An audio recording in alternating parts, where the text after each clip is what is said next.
अस्सलाम वालेकुम खातिन हज़रात। बहुत शुक्रिया आपका जॉइन करने का। लेकिन आज जो इम्पोर्टेंट टॉपिक्स हैं, उनमें सबसे ज़्यादा इम्पोर्टेंट आज का दिन है, क्योंकि आज के दिन वो केस लगना है जिसके बारे में बड़े दिनों से हम सोच रहे थे कि ये केस कब लगेगा, कब लगेगा?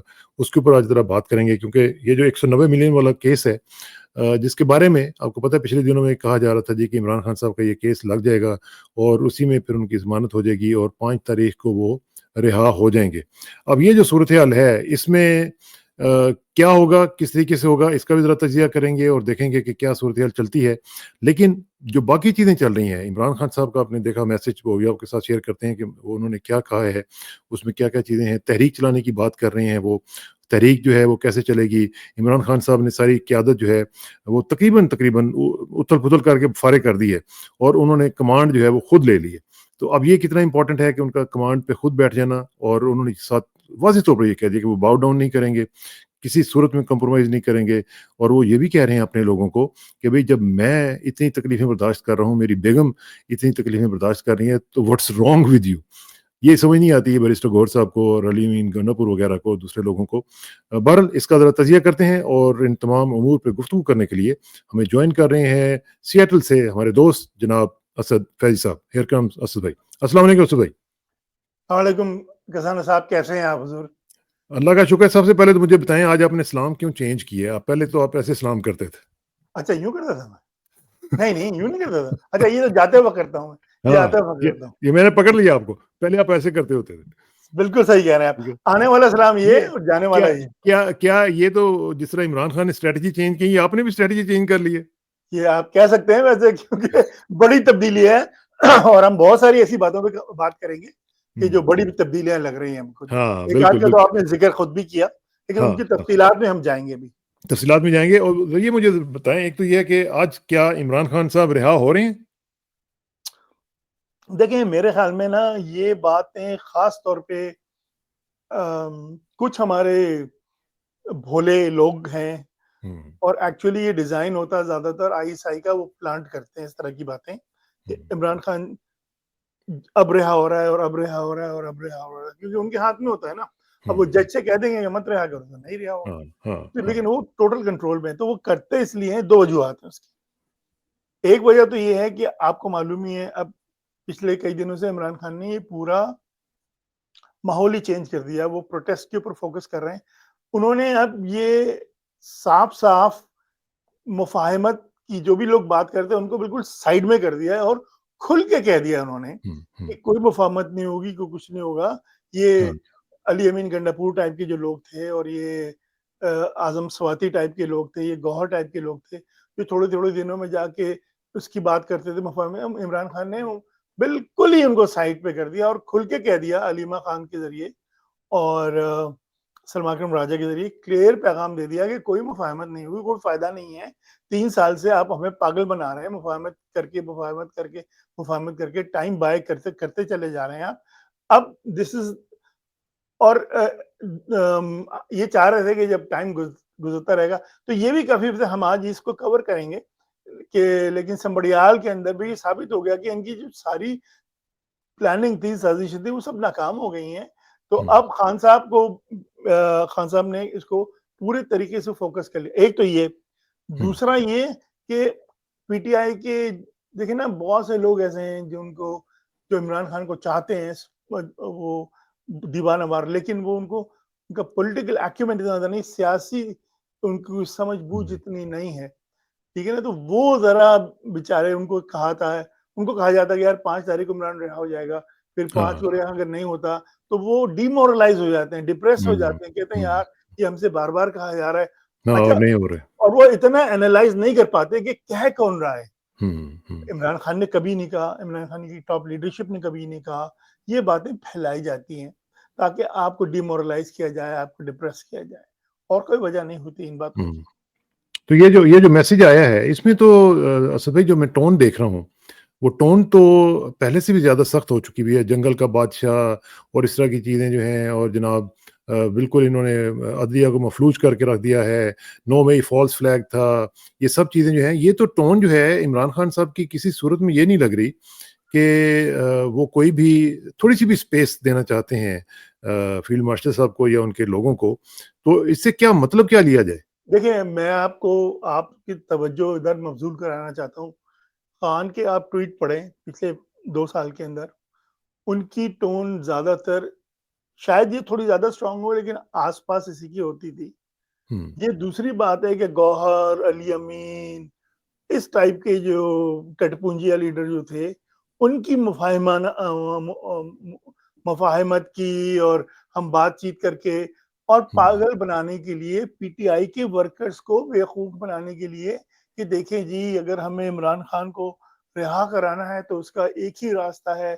ये इस तरह की बातें वो करते खान साहब ने कभी नहीं की। खान साहब हुँ, पहले दिन से कहते रहे हैं, उनको इंस्ट्रक्शंस देते रहे हैं। अली अमीन को इंस्ट्रक्शंस दी हैं, कई दफ़ा गौहर को इंस्ट्रक्शंस दी हैं, उमर अय्यूब को इंस्ट्रक्शंस दी हैं कि लोगों को निकालो, लोगों को निकालो, लोगों को निकालो। 3 दफ़ा निकाला भी है और वो भी हाँ, तीनों चारों दफ़ा अली अमीन ने गद्दारी की है और वो डिच किया। सैबोटाज किया है, बिल्कुल हुँ, 100% हुँ। सैबोटाज किया है। कहानियाँ सुनाई हैं कि मैं पहाड़ों पे निकल के और भागा हाँ, हूँ हाँ, और ये हाँ। किया। तो मेरा वो तो खैर मतलब ये सबने है कि सुनी भी है। खान लेकिन साहब लेकिन लेकिन असद भाई एक चीज़ उन्होंने इमरान खान साहब ने ये जो डॉक्टर्स आए थे आपके मुल्क से उनका भी उन्होंने तिया-पांचा कर दिया। उन्होंने कहा कि ये सब अफ़वाहें हैं, ये सब इसके ऊपर जब दबाव आता है तो ये मुझसे बातचीत का आगाज़ कर देते हैं। तो ये भी मेरा ख़्याल है डॉक्टर्स जो गए थे यहाँ से उनको भी अब मेरा ख़्याल है शायद पछतावा होता होगा कि हमने क्या कर दिया, अपने आप बेड़ागर कर दिया इस्तेमाल हो गए अपना। ना, जो कुछ लोग जो थे वो तो इस्तेमाल हो गए, बहुत हाँ। बुरी तरह। इसमें असल में खान साहब ने ना 2-3 जो लथाड़ा है, कहा है कि ये जो थे ये गद्दारी हुई है हमारे साथ। लेकिन खान साहब ने उस उन लोगों को जिन्होंने ऑर्केस्ट्रेट किया था, हुँ। उनके ऊपर ज़्यादा खान साहब ने तनकीद की है। जैसे वो तनवीर था एक, हाँ, जो हाँ, हाँ, उसको हाँ। अच्छा खान साहब देखिए ना ये मुर्तज़ा एक इनका पीएमएलएन का बहुत चहीते हैं, नवाज़ शरीफ की गोद में हमेशा बैठा रहता है वो और वो बहुत पुराने उनके जर्नलिस्ट हैं। उन्होंने हाँ, इस तरह हाँ, की वो बातें लंदन की वाला। जी, जी, वो जंगजियो वाला। तो हाँ, वो हाँ, उन्होंने लंदन। इस तरह की बातें की कि जी उनसे इंटरव्यू करते वक़्त तनवीर साहब से, भई आप तो 6-7 दफ़ा मिल चुके हैं इमरान खान से। हुँ। तो वो तनवीर साहब भी ज़रा मुस्कुरा के हे करके ताकि लोगों को इंप्रेशन पड़े कि जैसे वो एक्सेप्ट आज खान साहब ने क्लैरिफ़ाई कर दिया सिर्फ़ 1 दफ़ा मिले हैं, वो 1 दफ़ा आए थे तनवीर साहब हाँ। और उस वक़्त उन्होंने ये कहा था कि खान साहब आप अगर अ, म 9 मई के ऊपर जो है वो माफ़ी माँग लें, तो छुड़वाने की ज़िम्मेदारी मैं लेता हूँ।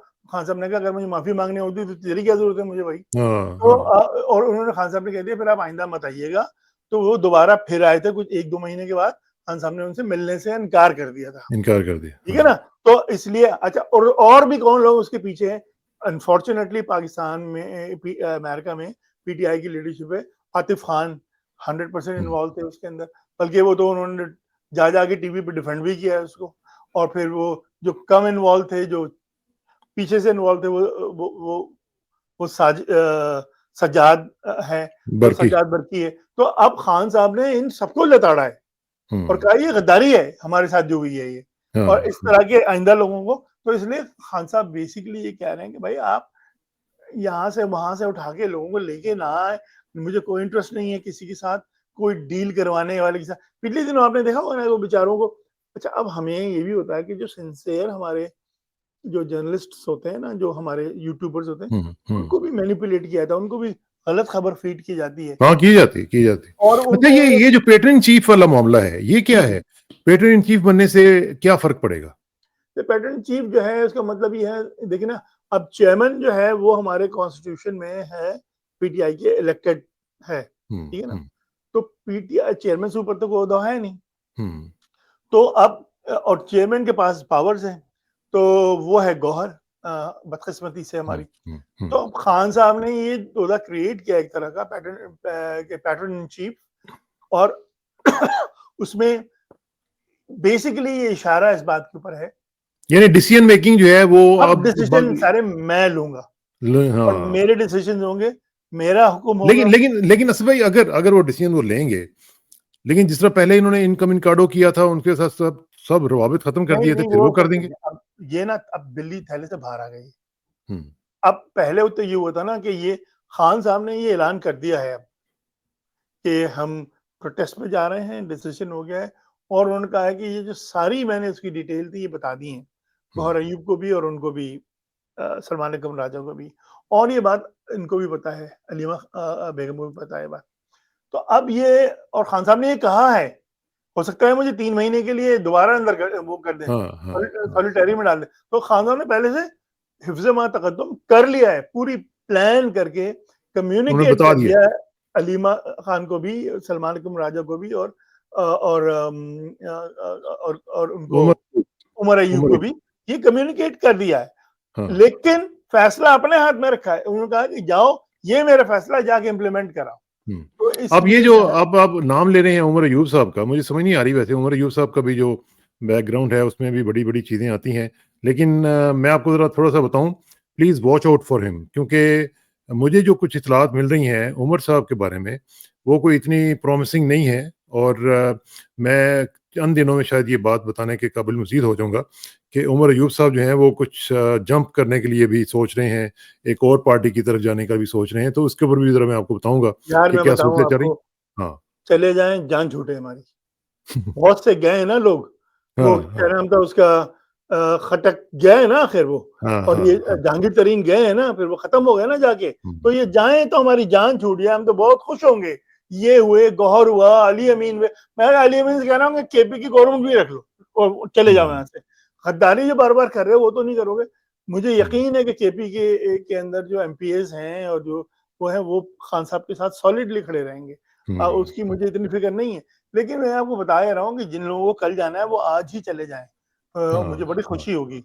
मुझे नहीं मालूम इसमें कितनी सदाकत है, लेकिन मैं ये कह रहा हूँ हाँ, नहीं, कि मैं भी अभी उसको मुबैना तौर पर ये कह रहा हूँ, क्योंकि मुझे कुछ इत्तलात मिली हैं कि कुछ ऑन ऑन ऑन ग्राउंड, ये मैं उनके हल्के सी बात बता रहा हूँ आपको, वहाँ से मुझे कुछ चीज़ें पता चली हैं कि वहाँ पे कुछ मूवमेंट हो रही है इस बारे में, क्योंकि वहाँ पे पीर साबिर शाह साहब जो लोकल वहाँ पे आपको पता है पीएमएलएन के जो लीडर हैं, उनका भी वहाँ पे एक इन्फ्लुएंस है और बाकी लोग भी जो हैं।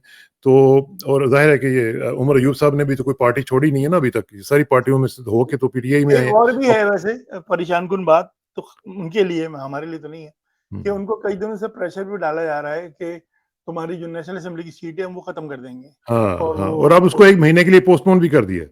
हाँ, अब वो किया है, हाँ, क्यों हाँ। किया है उन्होंने, जबकि वो तो ये कर रहे थे, ये उन्होंने भी ये लॉयर भी ने ये कहा भी मैं फ़ेवर तैयार दी हूँ। गई है ना, ये भी फ़ेवर दी गई है ना, हाँ, तो ये ये समझा चीज़ें कर। हैं, लेकिन ख़ैर लेट्स, हमें उनको जब तक वो कोई ऐसी हरकत करते नहीं, तो हम उनको कह नहीं सकते। लेकिन लेकिन इमरान खान साहब ने एक और जो बात की है, वो ये की है कि मेरे ऊपर भी ज़ुल्म हो रहा है, जिस तरह उन्होंने कहा कि 2 साल से मैं अंदर हूँ, और उनके साथ बेगम साहिबा के ऊपर भी, और जो हमें इत्तलात मिल रही हैं, आप भी देख रहे होंगे कि जिस तरीके से उनके साथ मिसट्रीट किया जा रहा है, जिस तरीके से उनके साथ पानी भी नहीं दिया जा रहा, उनके गुस्ल के लिए भी नहीं चीज़ें दी जा रही, जिस तरीके से तंग किया गंदा जा रहा है, पानी पीने का, गंदा पानी ये दिया जा दिस रहा इज़ टू मच। है। और हाँ, और जो आम कैदियों को जो खाना दिया जाता है, उससे भी खराब खाना दिया जा रहा है उनको। वो भी नहीं कि चलो आम कैदियों, हालाँकि आपको मालूम है जो पॉलिटिकल कैदी होते हैं, उनके लिए हमेशा ये एक तरीक़ेकार मुरव्वज है, हाँ, हाँ, हमेशा उनको से। बेहतर ट्रीटमेंट दिया जाता है। नवाज़ शरीफ लेकिन यहाँ पे अब जितने क्या अरसे किया जाए? जेल यहाँ में पे रहा, तो उनको पूछा भी नहीं जा रहा और उनको तंग हाँ, भी किया जा रहा नवाज़ है। शरीफ जब जितने अरसे जेल में रहा, घर से खाना आता था उसके, बावर्ची-शावर्ची थे, और दिन में 2-200 लोग मिलने के लिए आया करते थे। Same thing with Zardari. Zardari तो ख़ैर कभी रहे ही नहीं जेल में। लोगों को ये बात शायद पता नहीं है कि जिस दिन वो जेल जाते थे, अगले उसी दिन बीमार हो के फिर अस्पताल चले आते हाँ, थे। हॉस्पिटल में आ तो जाते थे, डॉक्टर आसिम के हॉस्पिटल अस्पताल में का होते जो थे। पूरा फ्लोर था ना वीआईपी, हाँ, वो उनके लिए हाँ, मख़्तस कर दिया जाता था, वहीं हाँ, अय्याशी कर रहे हाँ, होते थे वो। हाँ, तो हाँ। इसलिए जो है ना ये लेकिन अम ये तो बहुत ही, यानी ख़वातीन के साथ इस तरह का सलूक, और इसमें ज़ाहिर है फिर लिंक ज़ाहिर है वो जो इमरान खान साहब ने कहा है कि जी, जिस तरह बुशरा बीबी साहब को साहिबा को अप्रोच किया गया था फील्ड मार्शल साहब की तरफ से, तो शायद वो भी लिंक बनता हो कि नहीं, वो तो खान साहब ने बताया था ना, अभी जो खान साहब की हुँ, ये जो आप जो पढ़ रहे थे, कि एक पॉइंट ये भी था हुँ, कि उन्होंने कहा कि बुशरा बीबी के ऊपर ये ज़ुल्म जो इतने ढा रहे हैं, उसकी वजह ये है कि जब ये आईएसआई में थे, के ये जब इनको जीते हटाया हैं, गया था। तो खान साहब ने उस वक़्त जो है बाजवा से कहा था कि देखो, वो Faiz Hameed is a better option, और वो उन्होंने ही turn out to be much better option. तो हम, मेरे ख़्याल में आप उनको लगाते हैं इसकी जगह, क्योंकि हमारी, अच्छा, ये वो वक़्त है, आप याद रखिएगा, ये बड़ा क्रूशियल टाइम था, और अमेरिका पुल आउट कर रहा था अफगानिस्तान के साथ, और इतनी डेलिकेट सिचुएशन है। अब सवाल ये पैदा होता है कि अगर हमारा कोई अच्छा बंदा वहां नहीं होता, तो जो अफगान जो फौज जिसके ऊपर अमेरिका ने लिटरली बिलियंस ऑफ डॉलर लगाए थे, अगर वहां छोड़ के चला जाता तो वो उनकी हुकूमत होती। हम ये नहीं चाहते थे, तो हमें एक बहुत ही शार्प, अच्छा सा तेज बंदा चाहिए था आईएसआई को लीड करने के लिए, और फैज हमीद ने वो काम किया। बहरहाल ये बात उनको बड़ी नागवार गुजरी, और इन्होंने कोशिश की, जिस तरह होता है पाकिस्तान में, होता है। बुशरा बीवी को रीच आउट करके उनसे कहा जाए कि खान साहब से आप मेरी सिफारिश कर दें। बुशरा बीवी ने कहा कि तो उन्होंने नहीं की। Nothing to do with it, मैं इन हुकूमत के मामलात में बिल्कुल नहीं बोलती। तो इस बात के ऊपर ये नाराज हो गए।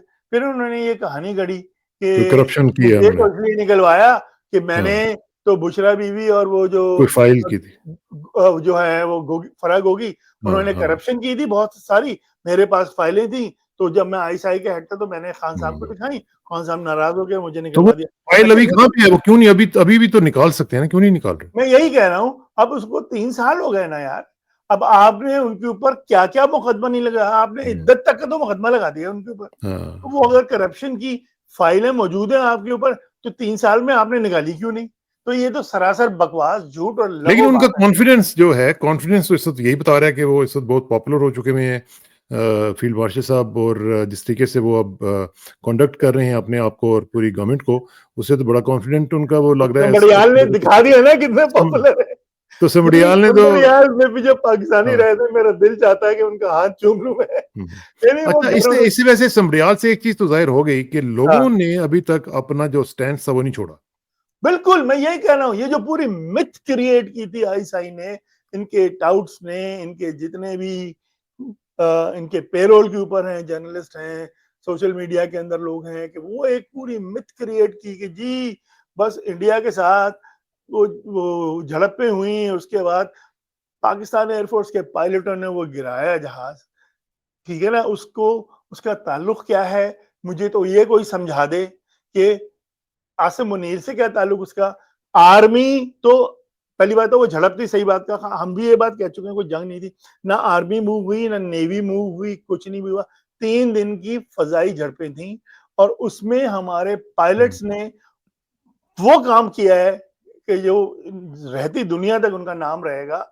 इंडिया को उन्होंने बर्बाद कर दिया, तबाह कर दिया है। जो पूरा बिल्डअप किया था अमेरिका ने, वो खत्म कर दिया। लेकिन इसमें आसिम मुनीर का क्या ताल्लुक? ये जो जहाज गिरे हैं, कोई सैम से तो नहीं गिरे हैं ना, ये जो सरफेस टू एयर मिसाइल मारे हो, नीचे से आर्मी ने वो गिराए हो, ये तो कुछ नहीं हुआ। बल्कि इनफैक्ट जो खबरें हमें मिली हैं वो तो ये मिली हैं कि जो हमारे इंडिया के जो मिसाइल्स थे, खासतौर पे जो ब्राह्मोस वगैरह था हमारे, तो जो एयर डिफेंस, जो ग्राउंड डिफेंस सिस्टम, वो रोक नहीं सके उनको। तो वो इसलिए आर्मी का तो कोई कारनामा नहीं है। ये जो फील्ड मार्शल उन्होंने जो अपने आप को दिया है, तो ऐसा लगता है कसाना साहब के इन्होंने खड़े होके बटन दबा के खुद से मिसाइल फायर किए हों, जिससे वो 6 के 6 जहाज गिरे हों। वैसे आपने ब्रह्मोस का जिक्र किया है, तो ये इन्होंने जाके जो वहाँ पे अजरबैजान में जो प्राइम मिनिस्टर साहब हैं हमारे 47 वाले, उन्होंने जो वहाँ पे तकरीर की और जो उन्होंने ब्रह्मोस का वहाँ पे उसको किया है, वो इंडियन मीडिया उसको कह रहा था जी देखिए हमें तो एम्बेसडर की जरूरत ही नहीं है, ब्रांड एम्बेसडर हमारे जो हैं वो पाकिस्तान के प्राइम मिनिस्टर साहब हैं।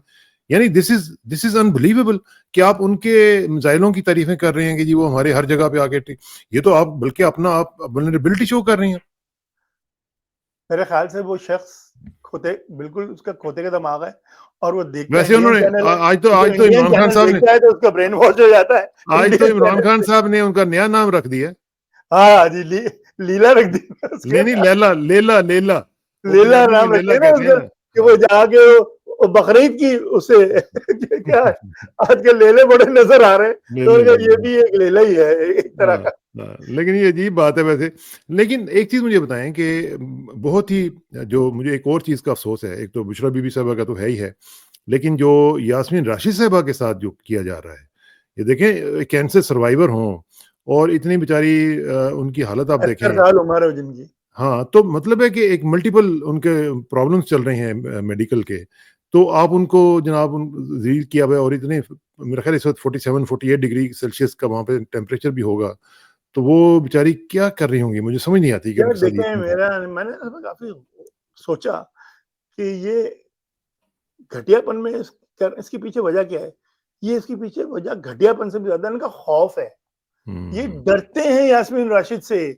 आपको मालूम है अगर यास्मीन राशिद रिहा हो गई और बाहर आ गई, पंजाब में, लाहौर में इतना बड़ा इस्तकबाल होगा कि कभी तारीख में नहीं हुआ था किसी का। इतनी पॉपुलर हैं यास्मीन राशिद। इनमें से कोई भी उमर चीमा या ये इसीलिए तो छोड़ते नहीं है इनको कि लोग पागलों की तरह सड़कों पे बाहर निकल आएंगे। और यास्मीन राशिद तो एक लेजेंड बन गई हैं। आपको मालूम है पिछली दफा भी क्या हुआ था जब उनकी जो वीडियोस आई थी कि पुलिस वाले डंडे मार रहे हैं, शीशे तोड़ दिए और वो गाड़ी चलाए चली जा रही है। तो वो तो उनको तो वैसे ही आयरन लेडी का खिताब पहले मिल गया था। तो आपको पता नहीं, देखे ना वो कहाँ वो मिथिकल लेवल पे पहुंच गई है उनकी बहादुरी। तो इसलिए ये डरते हैं। एब्सोल्युटली। अच्छा, जरा थोड़ा सा आखिर में कुछ इंटरनेशनल चीजें भी जरा एक दो डिस्कस कर लेते हैं। यूक्रेन के हवाले से जो भी रिसेंटली जो उन्होंने अटैक किया है रूस में, आप तो चूंकि आईटी के साथ आपका ताल्लुक है, ये कितना बड़ा अटैक था? क्योंकि इसको ना तो वो डिटेक्ट कर सके और जिस तरीके से उन्होंने इसको प्लान आउट किया था, जिस तरीके से ट्रकों के जरिए उन्होंने वहां पे ड्रोन्स भेजे हैं और hundreds and hundreds of drones वहां पे भेज के उन्होंने उनके बॉम्बर्स को उड़ा दिया है और billions and billions of dollars का नुकसान कर दिया है। ये कितना बड़ा अटैक था और इसका क्या इम्पैक्ट होगा आइंदा चंद दिनों में? क्योंकि रूस वाले कह रहे हैं हम तो बदला लेंगे। देखिए, रूस तो यकीनन बदला लेगा, लेकिन ये इन्होंने किया कैसे? ऐसा नहीं किया इन्होंने, यूक्रेन ने, कि ड्रोन ने भेज के अटैक कराया हो, ऐसा नहीं हुआ। इन्होंने क्या किया कि छोटे ड्रोन्स जो होते हैं वो स्वार्म करते हैं ड्रोन उनको, और उनके पास एक हथियार लगा होता है। इन्होंने क्या किया कि वो ट्रक्स में छुपा के अंदर, ठीक है ना, वो सरहदों से मुख्तलिफ हीले बहानों से अंदर भेज दिए। ये ट्रोजन हॉर्स था बेसिकली। तो और वो उन्होंने ट्रोजन हॉर्स टेक्निक यूज की, अंदर उन्होंने ट्रक्स भेज दिए किसी को। अच्छा, उसमें यकीनन अंदर में लोग मिले हुए होंगे। तो इसमें क्या आपको कोई अमेरिकन फुटप्रिंट भी नजर आ रहा है? एब्सोल्युटली। इतना जो डिजाइन है ना, ये अकल सिर्फ सीआईए की है। इसके पीछे जो टेक्नोलॉजी है वो सीआईए की है। इसके पीछे जो छोटे छोटे ड्रोन होते हैं इसी वजह से ट्रंप ने आज फिर उनसे प्यूटिन से बात की है फोन पे। मुझे नहीं मालूम, लेकिन ये मुझे मालूम है कि प्यूटिन ने सीधी तड़ी कराई है अमेरिका को और यूके को और कहा है तुम अगर नजर आए मुझे बीच में तो तुम्हें मुझे छोड़ना नहीं है। क्योंकि यूक्रेन, देखिए इसमें हुआ ये कि यूक्रेन ने क्या किया, वो ट्रक ले जाके इनके एयर बेसिस पे 3-4 वहां खड़े कर दिए और फिर उनको खोल दिया हैच, तो वो ड्रोन निकले, उन्होंने हमला किया। अच्छा, वो ड्रोन थे भी सुइसाइडल, तो उन्होंने हमला किया वो, और उनका नुकसान हुआ है। बिलियंस का तो नहीं, लेकिन हंड्रेड्स मिलियंस का तो हुआ होगा यकीन है। उनके TU-95 जो है, ये क्लेम कर रहे हैं कि $8 बिलियन का नुकसान हुआ है यूक्रेन वाले। चले, अब ये तो अपनी छोड़ते भी बहुत है ना। तो ये TU-95 जो है उनके लॉन्ग रेंज बॉम्बर्स हैं और वो न्यूक्लियर वेपन्स कैरी करते हैं। तो इसका मतलब ये हुआ ना कि इन्होंने रेड लाइन क्रॉस की है और न्यूक्लियर एसेट्स को अटैक किया है इन्होंने। तो ये अब मसला ये है किसाना साहब कि रशिया, ये मुमकिन नहीं रहा रशिया के लिए कि वो रिटेलिएट ना करे। हाँ, ये बिल्कुल सही कह रहे हैं। करेगा रिटेलिएट और मैसिव रिटेलिएशन करेगा, क्योंकि वो तो उन्होंने सारी हदें पार कर दी है ना। अब क्वेश्चन ये है खाली कि अगर तो यूएस और यूके उसकी मदद को आए, तो रशिया ने कह दिया है कि छोड़ूंगा नहीं जो भी मदद को आया यूक्रेन, वो उसको हमने उड़ाना है। तो अब अगर ये आते हैं, फर्स्ट करें, अब ये कह रहे हैं इसमें जर्मनी भी शामिल था उसमें, और प्लान में ये वो, तो मेरे ख्याल में फिर ये दैट इट विल एस्केलेट। अच्छा, एक और भी चीज है, आप इंटरेस्टिंग है, जब आप किसी के न्यूक्लियर एसेट पे हमला करते हैं ना, तो फिर आप उसको जवाब दे देते हैं न्यूक्लियर रिटेलिएशन का। ये सिचुएशन जो है, ये वाकई आपने बिल्कुल सही पॉइंट आउट की है। मेरा ख्याल है कि things will go from bad to worse, और अल्लाह ना करे कि चीज़ें जो खराब हों, आउट ऑफ कंट्रोल चले जाएं। इसके ऊपर हम इंशाल्लाह आपका तजिया लेते रहेंगे असद भाई, और जल्दी आपसे मुलाकात होगी। और बहुत बहुत शुक्रिया आपके टाइम का, और खातिन हज़रात आपको भी बहुत शुक्रिया। जल्दी इंशाल्लाह फिर दोबारा मिलेंगे जी। बहुत शुक्रिया। ये वाले सलूट का टाइम है सर। अस्सलाम वालेकुम, खुदा हाफिज़।